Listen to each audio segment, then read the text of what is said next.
Hello friends, welcome to Raj Malhotra's IAS. So guys, India ने जो है अभी एक रिसेंटली मिसाइल टेस्ट किया है, जिसके बाद हम जो हैं हाइपरसोनिक मिसाइल क्लब में अब शामिल हो गए हैं। दरअसल यूएस, रशिया और चाइना, इसके बाद इंडिया ही ऐसा कंट्री होगा जिसके पास ये टेक्नोलॉजी होगी। तो हाइपरसोनिक की अगर हम बात करें तो हाइपरसोनिक का मतलब होता है greater than speed of sound. Okay, तो साउंड की जो स्पीड होती है उससे ज़्यादा स्पीड से हम जो है अब अपनी मिसाइल को उड़ा सकेंगे। ये पूरी कहानी है। अब देखिए ये कैसे जो है इसकी ज़रूरत पड़ी। तो फ्रेंड्स, अगर आपको ध्यान हो, S-400, ओके, ये एंटी मिसाइल डिफेंस सिस्टम है। अच्छा, यूएस के पास है थार्ड, ठीक है, इसके ऊपर क्वेश्चन यूपीएससी ने पूछा भी है। थार्ड जो है ये भी एक एंटी मिसाइल डिफेंस सिस्टम है, और S-400 ये रशियन मेड है। तो इट मीन्स अब जो है अगर आपको अपनी मिसाइल की पेनिट्रेशन बढ़ानी हो तो उसके लिए आपको उसकी स्पीड बढ़ानी पड़ेगी, ठीक है, ये रिक्वायरमेंट थी। और चाइना के पास भी ऐसा एक सिस्टम है, और चाइना भी इस हाइपरसोनिक मिसाइल क्लब का एक तरीके से मेंबर है। वो लोग भी ये जो है इस पे टेस्ट कर चुके हैं। ओके, तो दरअसल हम जो है अपने पेलोड की जो डिलीवरी है, अगर हमें कहीं पे बॉम्ब गिराना हो, कहीं पे मिसाइल गिरानी हो, और हम चाहते हो कि उसको कोई इंटरसेप्ट ना कर सके, तो उसके लिए इस टेक्नोलॉजी का होना बहुत ज़रूरी है। ओके, और यही टेक्नोलॉजी अब हमारे पास आ गई है। तो दरअसल ये जो टेस्ट हुआ है ये तो जस्ट एक प्रिलिमिनरी टेस्ट है। अब हमें जो है अभी नेक्स्ट 5 इयर्स और लगेंगे जब हम जो है इस टेक्नोलॉजी को पूरे तरीके से इस्तेमाल कर पाएंगे अपने मिसाइल सिस्टम के अंदर। ओके, तो ये कुछ चीज़ है जो आपको जाननी है कैसे ये काम करता है। तो सबसे पहले तो नॉर्मल लिफ्ट ऑफ होता है रॉकेट का या मिसाइल का, उसके बाद ये अलग अलग पार्ट्स में बट जाता है, और ये स्क्रैमजेट इग्निशन यहाँ स्टार्ट होता है बटने के बाद। ओके, सेपरेशन के बाद यहाँ पे सेपरेशन फेज होती है, और इसके बाद ये स्क्रैमजेट इग्निशन जो है इसका स्टार्ट हो जाता है। और ये क्रूज सिस्टम है। क्रूज मींस हम जो है इसको कंट्रोल कर सकते हैं, ओके, नेविगेट कर सकते हैं।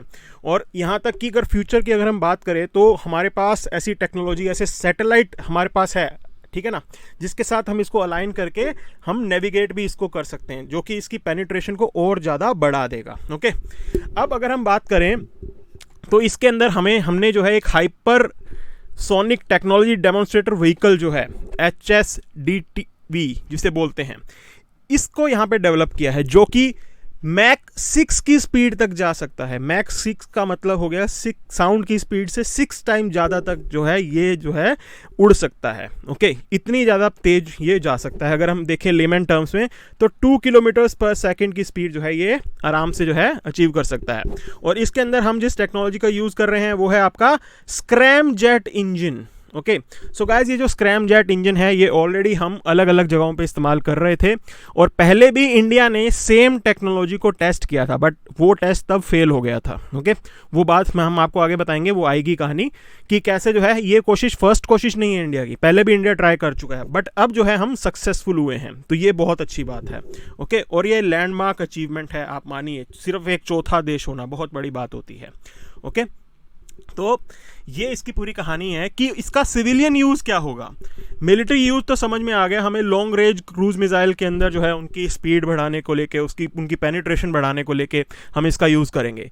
अगर हम सिविलियन एप्लीकेशंस की बात करें तो सैटेलाइट लॉन्च में भी ये इंपॉर्टेंट रोल प्ले करेगा, क्योंकि जो कॉस्ट ऑफ लॉन्चिंग है वो ये घटा देगा। अब आपको अगर ध्यान हो तो इसरो जो है वो ऑलरेडी काफ़ी एफिशिएंट मानी जाती है किसके अंदर, कि हम लोग काफ़ी सस्ते में सैटेलाइट जो है वो लॉन्च कर देते हैं, और हमारे पास काफ़ी ऑर्डर्स भी आते हैं। ओके, इसरो के पास काफ़ी ऑर्डर्स आते हैं। अब इस लॉन्च के बाद, इस टेक्नोलॉजी के बाद हम जो है और लो कॉस्ट में जो है हमारी अपनी सैटेलाइट जो है लॉन्च कर पाएंगे। पूरे वर्ल्ड की जितने भी कोई अगर कंपनी जो है सैटेलाइट भेजना चाहती है तो हम उनसे लॉन्च कर पाएंगे एट वेरी लो कॉस्ट।